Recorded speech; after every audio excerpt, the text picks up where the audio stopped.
আসসালামু আলাইকুম। যে 10টি লক্ষণ দেখলে বুঝবেন সিজার করতেই হবে।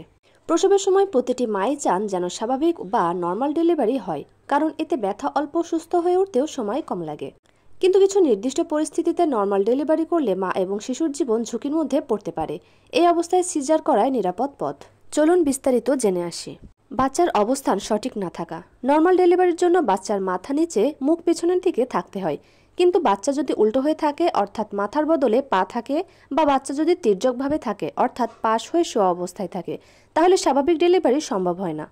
ঝুঁকি: বাচ্চা প্রসবপথে আটকে যেতে পারে, শ্বাস বন্ধ হতে পারে, এমনকি মা ও শিশুর প্রাণঘাতী জটিলতা তৈরি হতে পারে।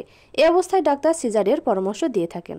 বাচ্চার মাথা পেলভিসে না নামা। গর্ভাবস্থার শেষের দিকে সাধারণত 38 থেকে 40 সপ্তাহের মধ্যে বাচ্চার মাথা পেলভিস এলাকায় নেমে আসে।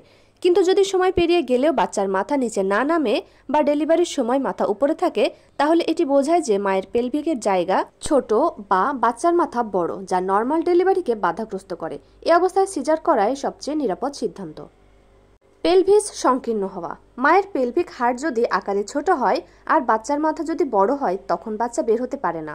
এর লক্ষণ: প্রসব বেদনা হলেও বাচ্চা নিচে নামে না, জ্বরের মুখ খুলে না।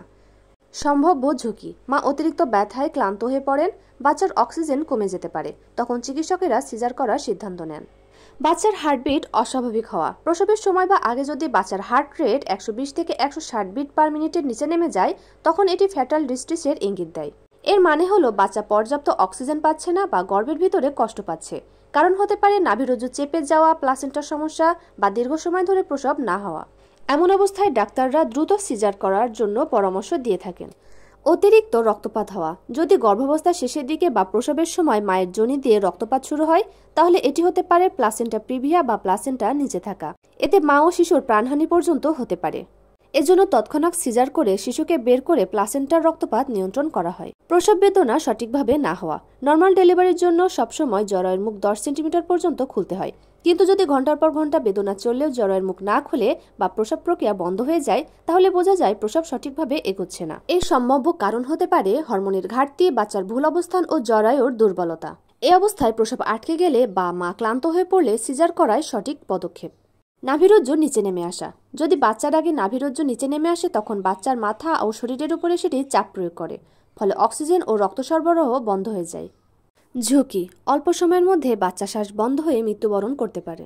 এজন্য তাৎক্ষণিক সিজার করাই জীবন রক্ষার একমাত্র উপায়। যমজ বা একাধিক বাচ্চা: একাধিক বাচ্চা থাকলে তাদের অবস্থান একে অপরের উপরে চাপ দেয়। একটি উল্টো, অন্যটি সোজা থাকলে বা দ্বিতীয় বাচ্চা বের হওয়ার সময় জটিলতা তৈরি হলে নর্মাল প্রসব ঝুঁকিপূর্ণ হয়ে পড়ে। এজন্য ডাক্তাররা সাধারণত পরিকল্পিত সিজার করেই উভয় শিশুকে রক্ষা করার চেষ্টা করেন। পূর্বে সিজার বা প্রিভিয়াস সি সেকশন: যেসব মায়েদের আগেও সিজার হয়েছে তাদের জরায়ুতে দাগ থাকে। প্রসবের সময় এই দাগ ছেড়ে গিয়ে ইউটারিন রাপচার হতে পারে, যা খুবই প্রাণঘাতী। এজন্য অনেক সময় ডাক্তাররা নর্মাল ডেলিভারির চেষ্টা না করে পুনরায় সিজার করার পরামর্শ দিয়ে থাকেন।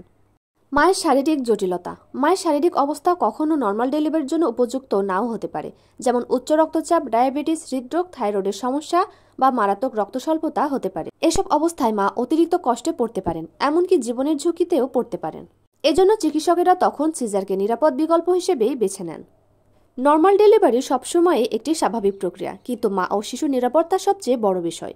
উপরের যে কোনো একটি বা একাধিক লক্ষণ দেখা গেলে দেরি না করে ডাক্তারের পরামর্শ নিতে হবে, কারণ সময় মতো সঠিক সিদ্ধান্তই মা ও শিশুর জীবন বাঁচাতে পারে। আর আমার ভিডিওটি ভালো লেগে থাকলে অবশ্যই লাইক, কমেন্ট, শেয়ার করবেন।